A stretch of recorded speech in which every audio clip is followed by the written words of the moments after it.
Assalamualaikum warahmatullahi wabarakatuh. Perkenalkan nama saya Alfiqwan Habibi dengan NIM 21113990.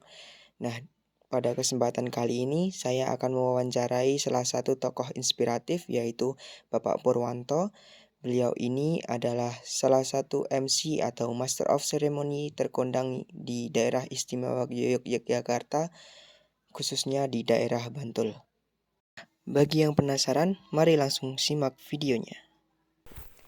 Baik, kali ini saya sudah bersama Bapak Purwanto. Beliau ini adalah seorang MC di wilayah Bantul, Yogyakarta yang sudah sangat berpengalaman, dan mari kita dengarkan kisah inspiratif beliau. Nah, Bapak, selamat malam.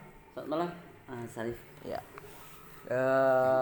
boleh bertanya, Bapak, untuk awal mula kisahnya menjadi seorang Master of Ceremony itu bagaimana ya, Pak?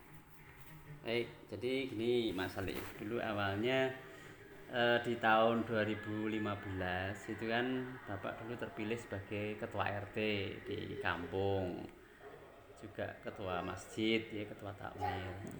Nah, karena itu kemudian Bapak dituntut untuk bisa berbicara di muka umum itu. Nah, kemudian Bapak secara belajar secara mandiri, secara otodidak itu belajar.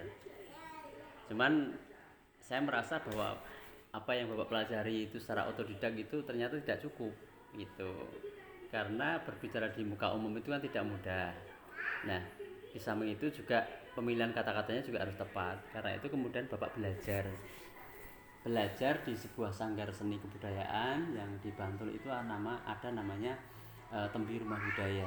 Nah, di sana itu ada tempat untuk belajar MC, belajar karawitan, belajar nembang dan sebagainya, itu di sana tempatnya. Bapak belajar di sana kurang lebih 6 bulan. Setelah belajar itu kemudian menjadi lebih pede ketika tampil di masyarakat untuk menyampaikan pendapat, membuka acara dan sebagainya, itu menjadi lebih percaya diri. Kemudian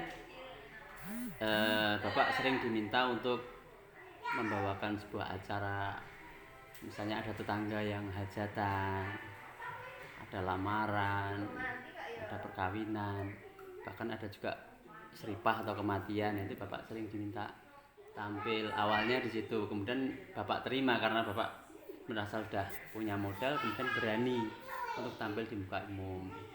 Itu seiring berjalannya waktu masih kurang cukup juga Bapak menimba ilmu di Tembi Rumah Budaya itu. Kemudian Bapak masuk ke sebuah organisasi yang namanya Paguyuban Paranotocoro Yogyakarta atau PPY. Nah, di situ temuannya kan banyak, itu MC semua. Nah, dari situ kemudian sering diadakan sarasehan, diadakan diklat, teori praktek, seperti apa menjadi seorang MC yang baik, yang benar, yang profesional, baik tata cara berbicaranya maupun busananya seperti apa, itu semua dikupas di situ. Nah, kemudian dari situ semakin menjadi lebih percaya diri, kemudian sampai sekarang bisa dijadikan sebuah profesi yang menghasilkan itu, Mas Alif. Jadi awalnya hanya dari tingkat RT, tingkat kampung, kemudian sekarang sudah merambah ke entertain, lebih ke bidding atau perkawinan, dan alhamdulillah sejauh ini sudah berjalan dengan lancar. Demikian.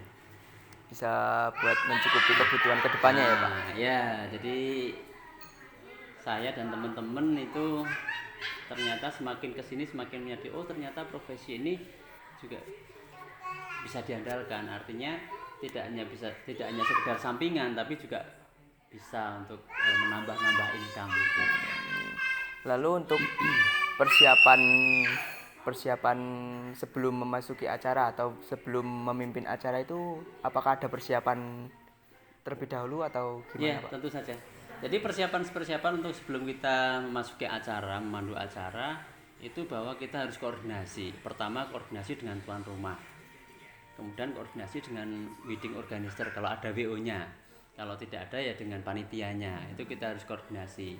Jauh-jauh hari kita harus sudah koordinasi. Misalnya 3 hari sebelum hari H atau bahkan 1 minggu sebelum hari H itu ada yang namanya TM atau technical meeting. Itu kita koordinasi dengan wedding organizer, dengan tuan rumah atau dengan panitia. Nah, kita selalu koordinasi seperti apa konsep acaranya, kemudian tamu-tamunya siapa yang diundang, ya toh. Ya. Kemudian dari situ kita nanti akan merumuskan bagaimana membuat acara ini nanti bisa berjalan dengan baik. Seperti itu, Mas Alif. Oh, baik Pak. Kalau untuk menjadi seorang MC nih Pak, untuk tantangan yang Bapak hadapi itu apa saja Pak? Ya. Jadi tantangan itu misalnya tamunya banyak, acaranya juga dikemas luar biasa, tetapi tidak pakai jasa organizing, tidak memakai jasa wedding organizer. Artinya hanya dikemas sendiri, kemudian dibantu oleh panitia dusun, panitia kampung yang belum berpengalaman lah, itu MC-nya ekstra, kerjanya lebih ekstra karena harus koordinasi dengan panitia, koordinasi dengan tuan rumah, koordinasi dengan orang-orang yang akan mensukseskan acara itu, mulai dari sound, penyanyi, kemudian ada pengisi acara lain, tata rias misalnya, atau panggung dan sebagainya. Itu kita harus koordinasi sendiri gitu. Kalau ada WO-nya kan WO yang bekerja, kita tinggal menjalankan acaranya. Tapi kalau tidak ada WO, wah ini kita harus matching semuanya, semua tim pengisi acara kita harus match itu. Nah, itulah kerja jadi lebih ribet keras kerjanya ya, lebih menyita waktu dan tenaga. Itu Mas. Tetapi kalau sudah ada WO nyaman, kita tinggal jalan saja, semua sudah diurus sama WO. Itu aja tantangannya. Terus untuk menyikapi tantangan tersebut bagaimana Pak? Nah, kita memang harus selalu berkoordinasi dengan tuan rumah dan juga dengan panitia. Kalau misalnya ada WO-nya, oke, tinggal jalan. Tapi kalau tidak ada WO-nya itu, kita harus meminimalisir kesalahan. Gitu, semua harus kita teliti seperti apa konsep acaranya. Itu karena kita bekerja sendiri, jadi memang lebih ribet. Tetapi kalau kita selalu berkoordinasi dengan tim penanggung jawab atau ketua panitia dan tuan rumah, insya Allah semua bisa berjalan dengan baik. Itu masalah, tidak ada masalah sebenarnya. Baik Pak, Gitu. begitu ya. Ya, baik. Terima kasih Bapak untuk kesempatan kali ini. Saya ucapkan terima kasih kepada Bapak Purwanto. Sama-sama. Kurang lebihnya dari saya minta maaf, mohon maaf. Assalamualaikum warahmatullahi wabarakatuh. Waalaikumsalam warahmatullahi wabarakatuh. Siap.